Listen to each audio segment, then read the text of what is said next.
Selamat pagi, berjumpa lagi dengan channel belajar matematika. Pada hari ini kita akan membahas tentang materi lanjutan, yaitu kejadian majmuk, khususnya subfaktorial dan kaidah pencacahan. Pada video yang terdahulu kita sudah bahas tentang peluang kejadian tunggal Oke. Materi hari ini kita akan bahas tentang faktorial. Ini materi yang baru, di SMP belum pernah dibahas sama sekali. Kemudian yang kedua, menghitung banyaknya cara atau ruang sampel dengan menggunakan aturan pengisian tempat. Ini untuk kejadian yang majemuk, artinya kejadian yang lebih dari dua terjadi bersamaan. Oke. Faktorial didefinisikan sebagai perkalian berulang dari suatu bilangan. Secara matematik seperti ini, kalau n tanda seru ini dibaca n faktorial, didefinisikan sebagai perkalian bilangan terurut n, kemudian n kurangi 1, n kurangi 2, 3, 2 sampai terakhir 1. Dan ada definisi pula 0 faktorial didefinisikan sebagai 1. Contoh gambaran sederhana dari faktorial itu seperti apa? 5 faktorial. 5 faktorial itu sebetulnya bisa ditulis 5 kali 4 kali 3 kali 2 kali 1. Nanti dihitung 5 kali 4 20, 20 kali 6 120. Seperti itu. Kemudian 8 faktorial. Menurut definisi ini artinya perkalian bilangan terurut 8, kemudian berkurang 1, 7, 6, 5, 4, 3, 2, 1. Sama dengan berapa? Silahkan dihitung pakai kalkulator. Jadi di kalkulator itu ada tombol N seperti ini. Oke ya, ini sederhana sekali tentang faktorial ini.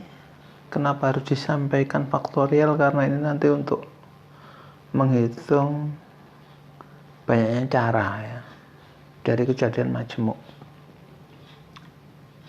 Saya lanjutkan. Contoh operasi aljabar pada faktorial. Pada operasi pembagian, 8 faktorial dibagi 4 faktorial.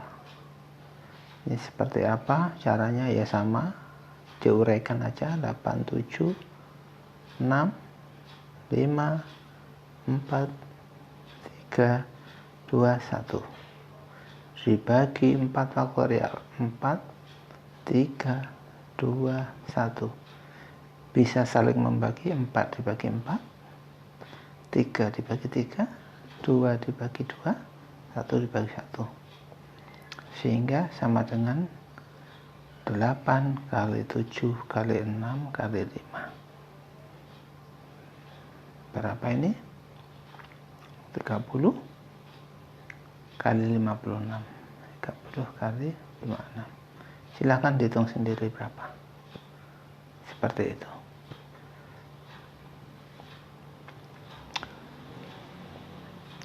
Kok panjang kalau menguraikan 8 faktorial seperti ini? Adakah cara yang lebih singkat?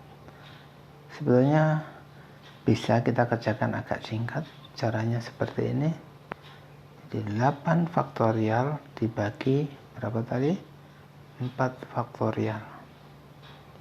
Yang faktorial yang lebih sedikit, biarkan aja. Jadi 4 faktorial. Yang di atas 8, 7, 6, 5. Nah, setelah 5 ini kan 4 faktorial karena dia berurut sana. Tinggal membagi. Sehingga sama dengan 8 kali 7 kali 6 kali 5. Nanti hitung sendiri ya. 30 kali 56 berapa. Yang penting caranya bisa. Oke, sampai sini untuk operasi ini. Ada lagi contoh 1. 12 faktorial dibagi 10 faktorial dibagi 6 dibagi 5 faktorial. Caranya gimana? Sama ya. Yang kecil seperti ini biarkan, yang ini juga biarkan. Ini merah ya. 12 faktorial 12 11 10 faktorial. Yang di bawah 10 faktorial. Yang di atas, yang di bawah lagi 5 faktorial. Yang 6 ini biarkan nanti ketemu 5 faktorial. 6 kali 5 faktorial. Saling membagi 10 ini saling membagi, bentuknya jadi sederhana. 12 11 6. Jadi berapa? 12 kali 66 sama dengan, tinggal ngitung pakai kalkulator ya. Saya rasa tidak terlalu rumit kok ya. Oke, untuk teori dasar faktorial cukup ini ya. Yang penting faktorial itu intinya hanya perkalian yang berurut. Oke, kita lanjutkan materi kedua, aturan pengisian tempat. Oke ya. Pada video yang dulu, kalau kita menghitung ruang sampel atau banyaknya cara itu kita menggunakan tabel gitu ya. Misalkan 2 dadu, kita pakai tabel, dadu 1, dadu 2, kemudian disilangkan. Nah, sekarang kalau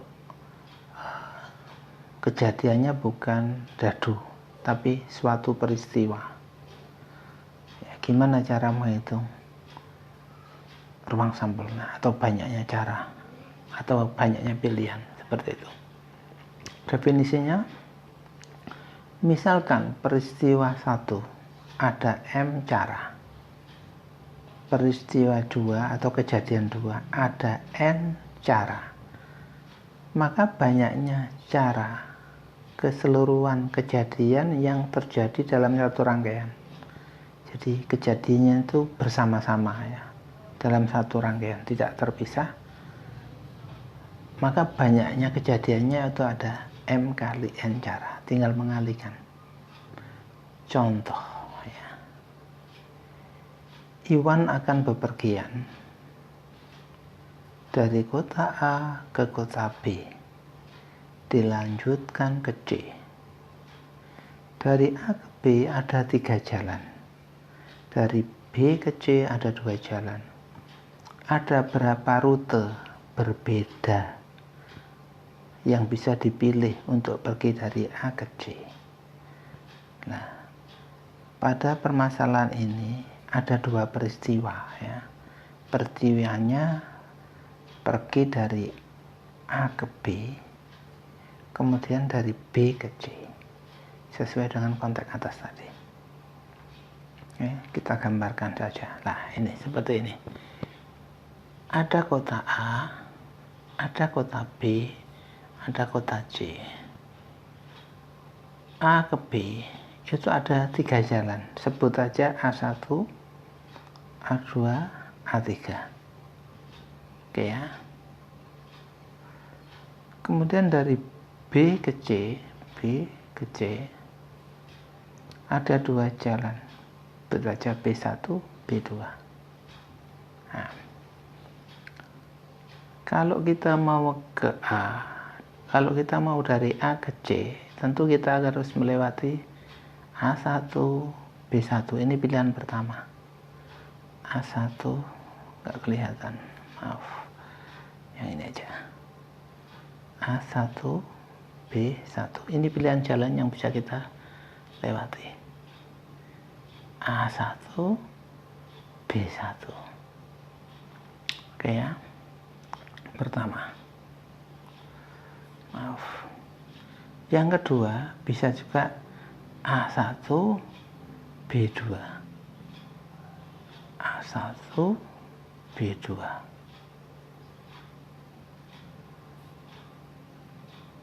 Oke. Sudah? Kemudian bisa juga dari A2 B1. A2 B1. Bisa juga A2 B2. A2 B2. Udah ya? Bisa juga A3 B1. A3 B1. Bisa juga A3 B2. A3 B2. Jadi pilihan jalan yang bisa kita pilih ada ini 2 2 2. Berarti ada 6. Ada 6 pilihan jalan yang berbeda. Nah, kalau pakai diagram seperti ini ya, butuh waktu yang agak lama. Maka kalau pakai teori tadi yang aturan tempat itu, kita cukup menggambarkan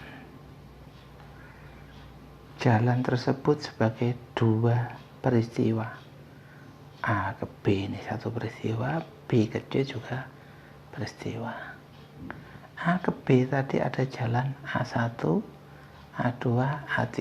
Ini kan ada yang B ke C, ada B1, B2. Ya, karena dua peristiwa kita bisa membuat dua kotak seperti ini. Ya, dua kotak. Nah, kemudian gimana caranya? Ya tinggal mengisi kotaknya ini. Yang pertama ada 3 pilihan. Tulis saja di sini 3. Yang B ke C ada 2 pilihan. Tulis saja 2. Makanya nanti banyaknya jalan, tinggal ditulis 3 kali 2 dengan 6. Nah, hasilnya sama dengan yang ini. Cara 2 ini disebut aturan pengisian tempat, yang cara ini disebut cara pohon akar atau diagram, seperti itu. Kalian bisa pilih yang cara satu ini atau cara yang kedua, ini sama. Yang penting kita bisa tentukan. Kalau 2 peristiwa berarti kotaknya ada 2. Kalau 3 peristiwa 3 kotaknya. Oke ya.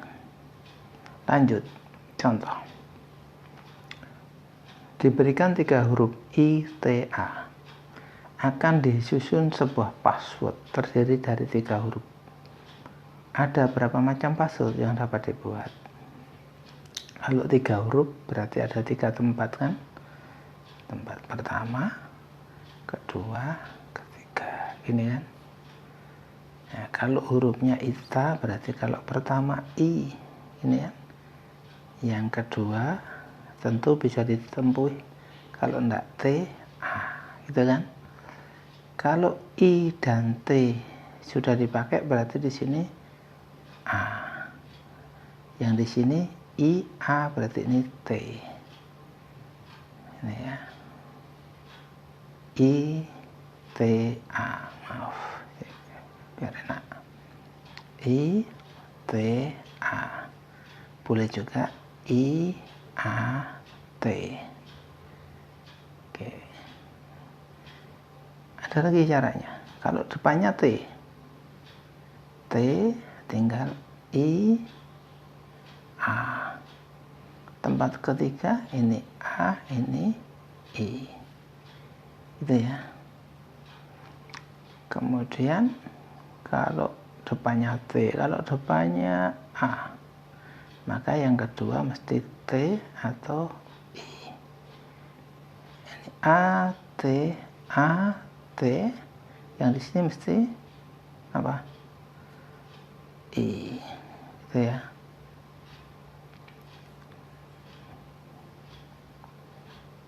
Iya, gitu ya.